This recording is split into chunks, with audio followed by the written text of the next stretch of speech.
ரஜினி சாரை விட 100 மடங்கு எளிமையானவர் அவர் மகள் ஐஸ்வர்யா என்று தன் மனைவியை பற்றி கூறியுள்ளார் நடிகர் தனுஷ்.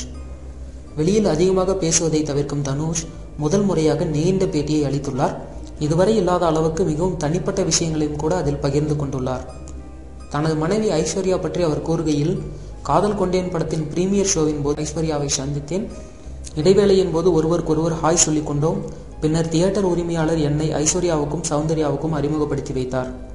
பின்னர் ஒரு நாள் ஐஸ்வர்யா எனக்கு ஒரு வாழ்த்து பூச்செண்டு அனுப்பி வைத்திருந்தார்.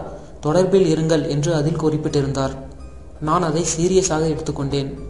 2 ஆண்டுகள் கழித்து அந்த தொடர்பு எங்கள் திருமணத்தில் முடிந்தது. சூப்பர் ஸ்டார் ரஜினியின் மகளாக மட்டும் நான் ஐஸ்வர்யாவை பார்க்கவில்லை. அவரது எளிமை எனக்கு பிடிக்கும். நீங்கள் ரஜினிகாந்த் சார் தான் எளிமையானவர் என்று நினைத்தால் ஐஸ்வர்யாவை ஒரு முறை சந்தியுங்கள். அவர் ரஜினி சாரை விட 100 மடங்கு எளிமையானவர் என்பது புரியும். எல்லோரையும் அவர் ஒரே மாதிரி தான் நடத்துவார். எளிதில் நட்பாகி விடுவார். அதே போல அவரது சிக்கலான மனநிலையும் எனக்கு பிடிக்கும். என் மகன்களுக்கு அவர் அருமையான தாய்.